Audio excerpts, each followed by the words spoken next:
Hey everyone, in this video we're going to be talking about scales. Lots and lots of different kinds of scales that you can use to play around in compositions of your own.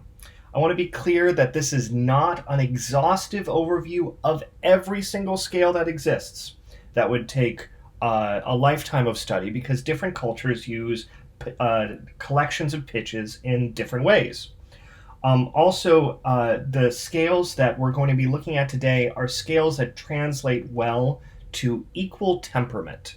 Um, there's lots of different feelings about equal temperament, but for right now, I'm going to go through some scales that you could play on a piano to work with as you are working with your beginning compositions, or including them in compositions that you already have that you want to continue to develop. So this is very much an introductory video. There's lots of resources out there for other kinds of scales, like microtonal scales that don't work well with a normally tuned piano, or scales that work in just intonation.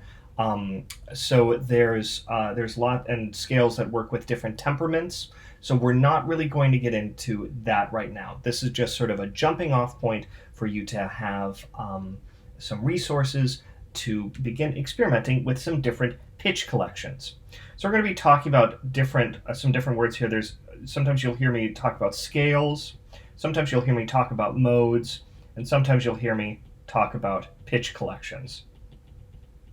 A lot of times when we're talking about scales and modes, we're talking about a collection of pitches. There's that term again. A collection of pitches that usually fit within an octave. Now I'll be talking about some exceptions to that. And usually when we're dealing with modes, there's some specific definitions that go along with modal music. And these deal with certain relationships between the final note and the notes around it. So modal music gets into some complexities that are best explained in some other videos specifically about modal music. What I'm specifically going to be looking at is if we go from a given note to another note an octave higher, what are some pitch collections, what are some collections of pitches that occur in between? I'm not necessarily going to be talking about how those function, because what this video is for is what are some pitch collections that you could use in your own music to discover your own functions about them. It's worth studying how these function in different ways, but that's not what this video is going to deal with right now. So sometimes you'll hear me use the word scale, sometimes you'll hear me use the word mode, and that's usually going to be in reference to a specific scale or pitch collection that is usually referred to as a mode. And sometimes you'll just hear me use pitch collection, which is just going to be a much looser definition, not an ordered definition of notes that are ascending through an octave. But let's go ahead and get into that and dive into some of these different types of scales. What we're going to be starting with are going to be our heptatonic scales.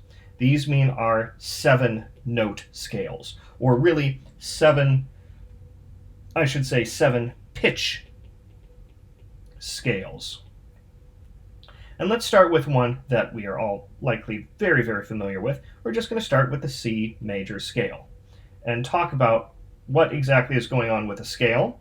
Usually with scales, we're seeing pitches arranged in order, either from low to high or from high to low. And often we're dealing with pitches that are related either by whole step or by half step. If you're unfamiliar with those terms, you can go back and watch some of my videos about basic building blocks of major scales, but I'm assuming that you know the difference between a whole step and half step right now. So this is our C major scale. It's arranged from low to high in this case, and we see here that there are 8 notes in this scale. So you might ask me, why the heck is a heptatonic scale? Well, the thing is that this pitch up here, this C, is an octave higher than this C. It is the same, what is known as pitch class. So these are two different pitches. This is a C4 and this is a C5. But they are the same pitch class. Any C, no matter where it is going to be the same pitch class, even though they are different pitches. So when we are dealing with scales, we will include the upper octave, but we don't include it in sort of this pitch count. So the fact that this is a 7 pitch class scale, we've got 1, 2, 3, 4, 5, 6, 7 different pitch classes here, and then we go back up to the top and we are repeating the note that's down here. So that's what's going on with the C major scale, and of course it sounds like this, as you are likely very familiar with. So there's our nice happy C major scale. Well, whether it's happy or not depends on how you use it in your music. So let's talk about a few scales that you likely know already that are sort of derived from this. We are likely familiar, if we're familiar with our major scales, we know that this same scale can be transposed. So what we're doing with transposition is we're taking this same relationship of between the pitches, whole step, half step, whole step, whole step, whole step, half step. And we're saying, okay, we can take that and put it on any note. We could start it on D flat and have the same relationship between all those pitches, whole, whole, half, whole, whole, whole, half. Or we could take it up to F sharp and do the same thing. So this scale can be transposed to any one of the 12 different pitches that we have on the piano. Here's C major, here's F sharp major, and we can hear the same sorts of relationships between those pitches. So you can do this transposition process on any of these scales. It is more effective on some than on others, but we'll get to that shortly. So we've got our major scale, and you are likely also familiar with our different types of minor scales. I'm going to start on the parallel minor scales here. Parallel meaning that they start on the same pitch as C. We're going to be using C just as our grounding pitch here. I know it is very common, but we'll just go ahead and do that. So our parallel minor scales all start the same way. They start with this collection of whole, half, whole, whole. And all our minor scales are going to start that way. So the biggest change is going to be this lowered third. When we compare the major and minor scales, that the third scale degree, the third pitch in that scale, is going to be lower in the minor scale. Now, the upper part of the minor scale is where things change. In common practice era music, we often see a distinction between natural minor, melodic minor, and harmonic minor. Let's start with the natural minor. The natural minor is going to proceed like this. So if we have our intervals, we have another half step, a whole step, and a whole step. So that natural minor scale is going to sound like this.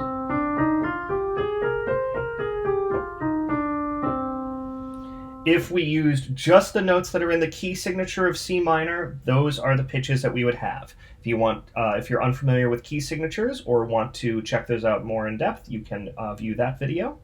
But for right now, we're going to press onward and remind ourselves of what melodic minor and harmonic minor sound like.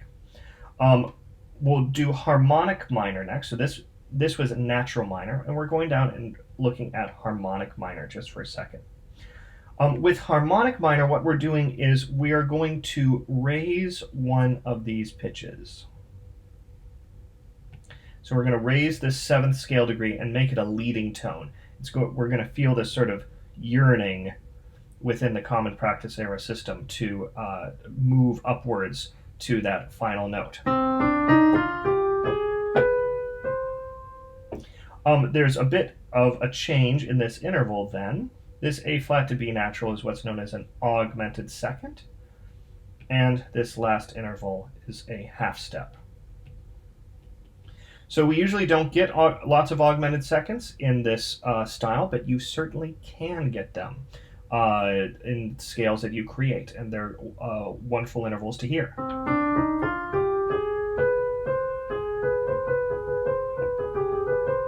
I love that sort of pitch collection. It's one that I often use in my music. Then if we are going to deal with harmonic minor, this is where we start to see scales operating in, melodic minor. This is where we start to see scales operating in different ways, depending on their context. Because when melodic minor is ascending, we typically see the 6th and 7th scale degrees being raised. So those go up. So we have a whole, half, whole, whole, whole, whole half construction. Lots of whole steps going on here. It's going to make it sound particularly bright going up. And then as we go down, we're going to lower those 6th and 7th scale degrees. So going up, we were raising these. Going down, we were lowering these. And so going down, it looks just like the natural minor. And so that scale is going to look like this, or sound like this.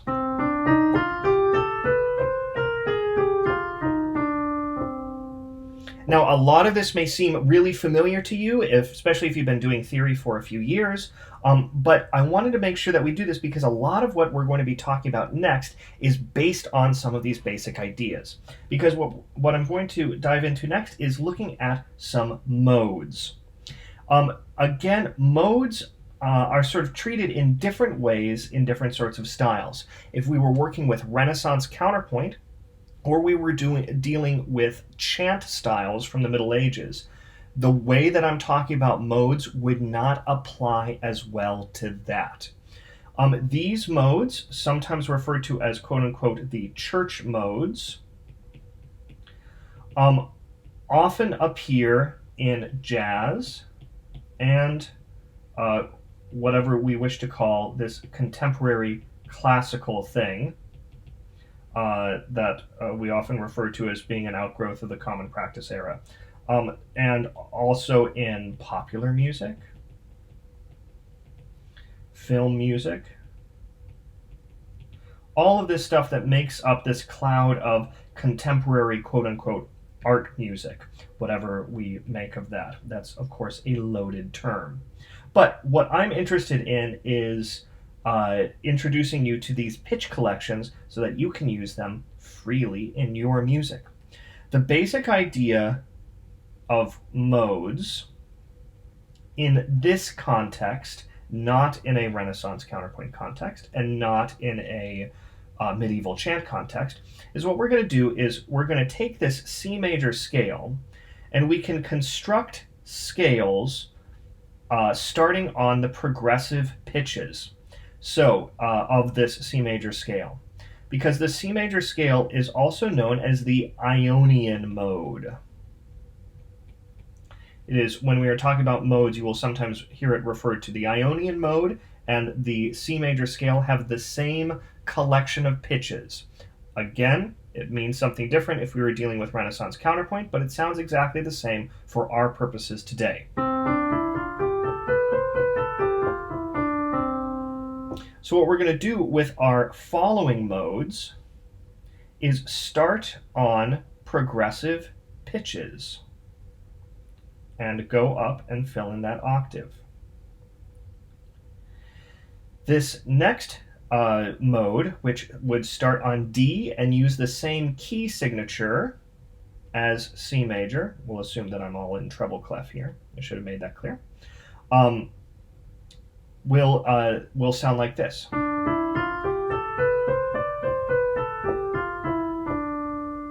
This is the Dorian mode. It is a beautiful mode. It has the lowered third scale degree like we hear in the minor mode, but so that scale degree is low.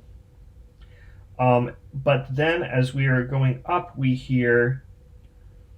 have a raised sixth scale degree like we have in the melodic minor, and a low seventh scale degree. So it feels bright in some areas and sort of mysterious in others.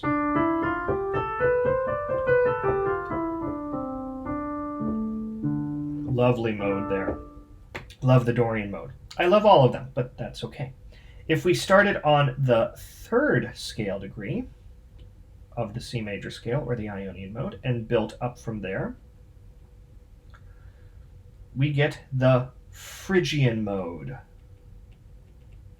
And that sounds like this.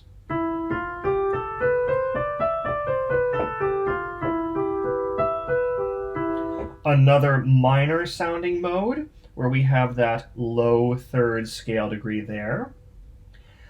However, we also have this lowered second scale degree compared to what we're expecting in the minor mode. Here's what E natural minor sounds like. Hear that E to F sharp. In the Phrygian mode, that F is lowered.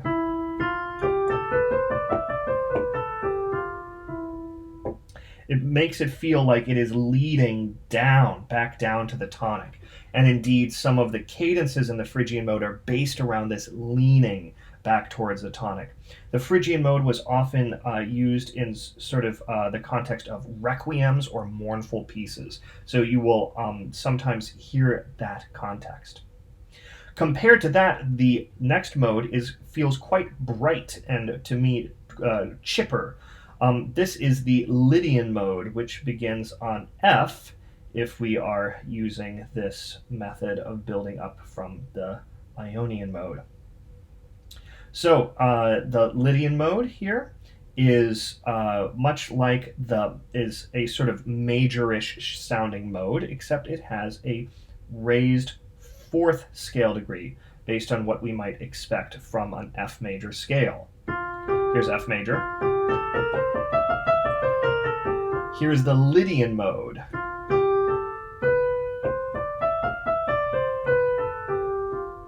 So we can hear that leaning upwards to the fifth scale degree. So that's going to be one of the main changes. I want to take this opportunity to go back in for a second and just highlight some of the intervallic makeups of this. Oops. Let me go ahead and make sure that that's clear how we're doing this. So here's Phrygian, here's Lydian. So again, the Dorian mode, we've got whole, half, whole, whole, whole, half, and whole. Phrygian, we have half, whole, whole, whole, half, whole, whole. There'll be other ways that we'll talk about learning these constructions. And then for Lydian, we have whole, whole, whole, half, whole, whole, and then half. Those three whole steps at the beginning of the Lydian make it sound like a whole tone scale at the beginning. We'll be talking about those soon. It creates this sort of interesting, almost there's a sort of feeling of otherness there that we're not expecting what's coming next after that B natural. Cool.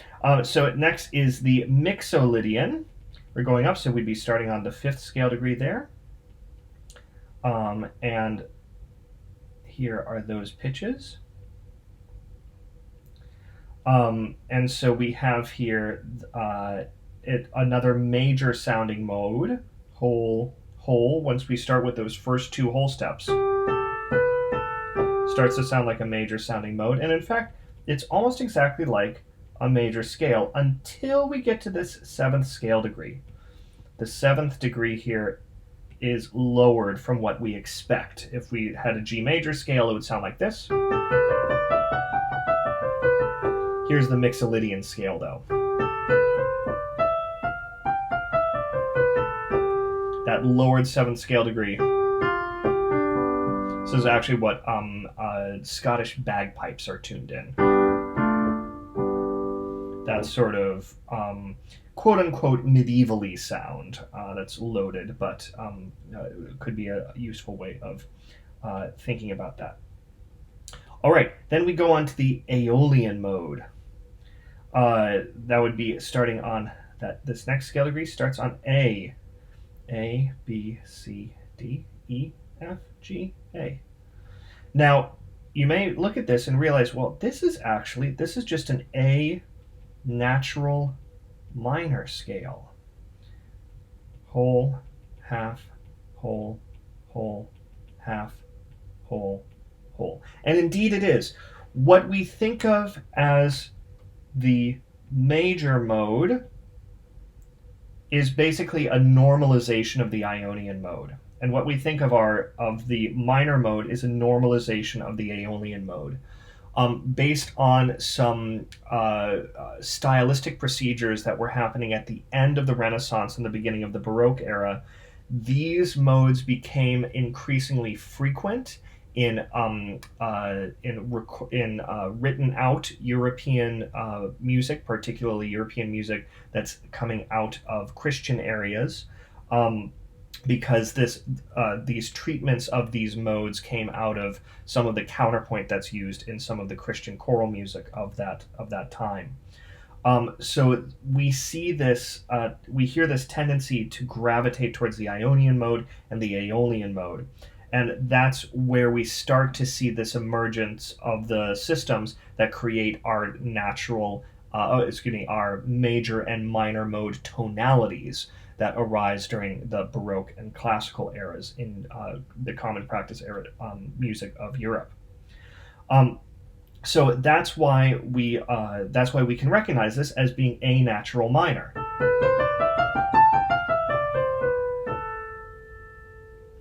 And lastly, we have this funky little mode known as the Locrian mode.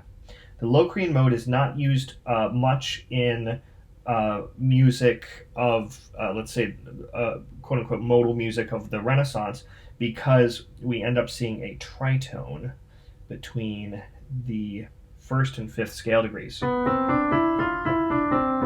It's quite cool sounding. I like it, but it didn't work very well in that style.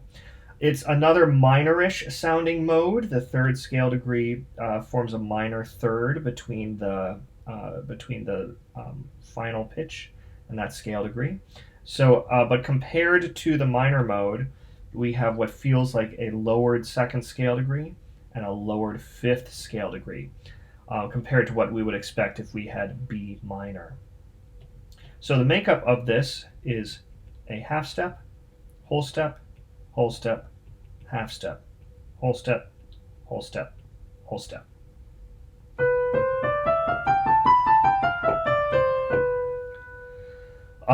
Sounds to me, it feels sort of angsty, or there's some leading downwards to that final there. Now, all of these modes you can also you can construct like this. This is a good way to start remembering them for how they're constructed. If you want to start with a major scale, and then you can start on a pitch other than what we would normally consider the tonic. The order of these, if you start going up a C major scale or C Ionian scale, and you want to say, okay, if I'm starting on D, and if I'm start on D and I end on D,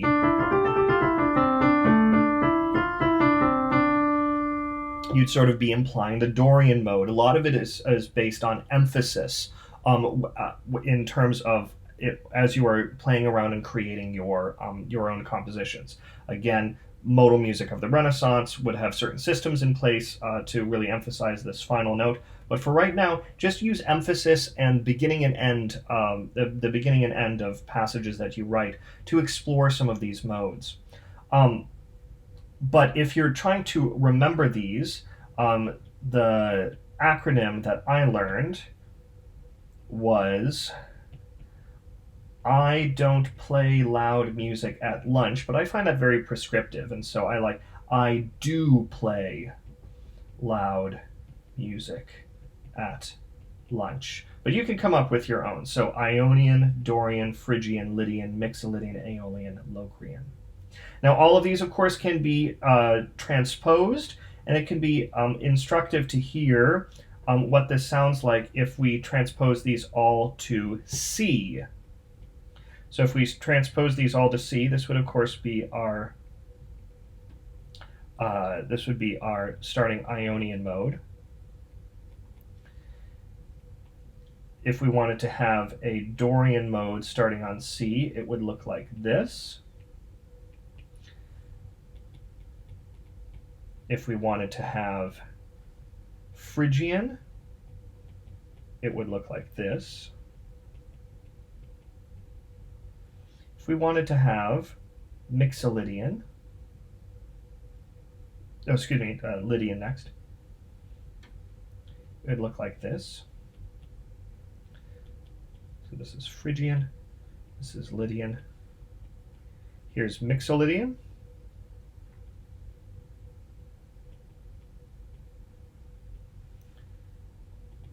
Here's Aeolian. Again, this will be identical to our natural minor. And then here's Locrian over here.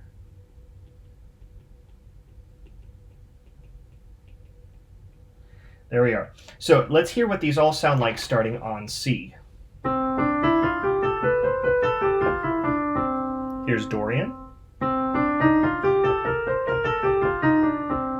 Here's Phrygian. Here's Lydian. Here's Mixolydian. Here's Aeolian. And here's Locrian.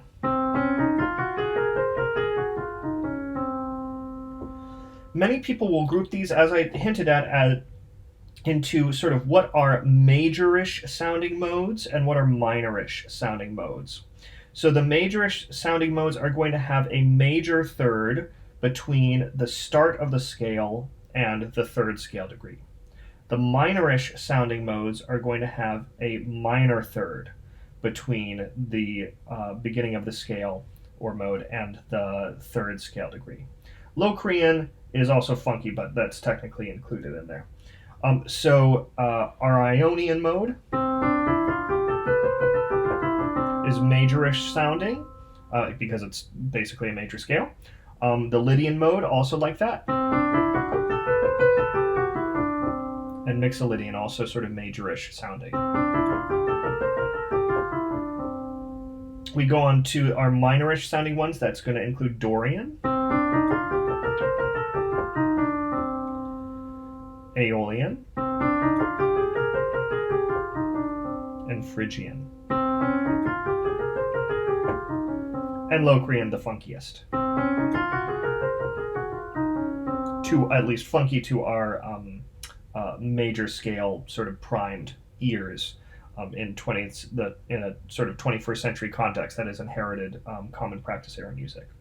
Some folks will also talk about this in terms of a sort of spectrum of how many notes are raised and how many notes are lowered based on a major scale.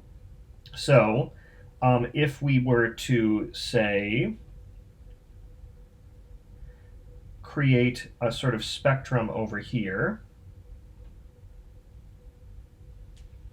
and start with the scale with the most notes raised compared to a major scale, we'd be starting with Lydian. So this is another way to think about it in terms of sometimes people use brightness to sort of a scale of brightness. I don't necessarily like that term, but you'll hear that sometimes. So Lydian, and then we'd go down to Ionian. So you see that there's one note different between these two. So it's sort of a shifting of color. One note has been lowered. And then we can go on to Mixolydian in terms of the next quote-unquote brightness level down. And here you see the B has been lowered to a B flat.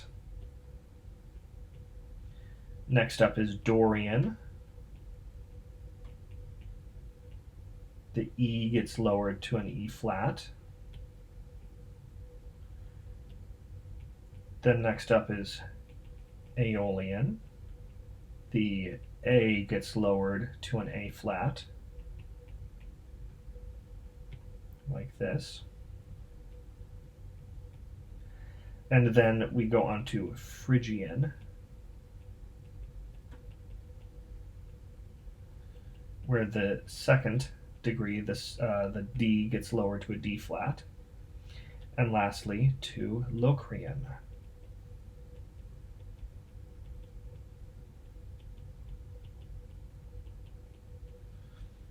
where the G gets lowered to a G flat. So, if we hear this as sort of a progression from most notes raised to notes being lowered, it could sound like this. If we start with Lydian,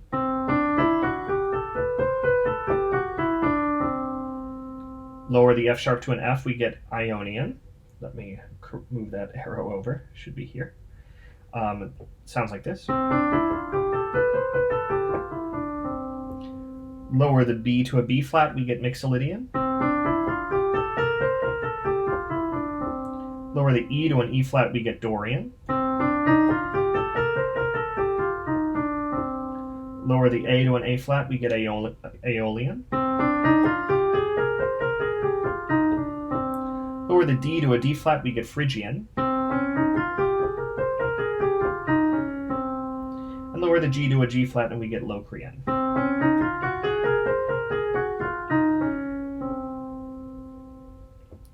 All right, so that introduces you to 8 scales that you could be using, 8 pitch collections.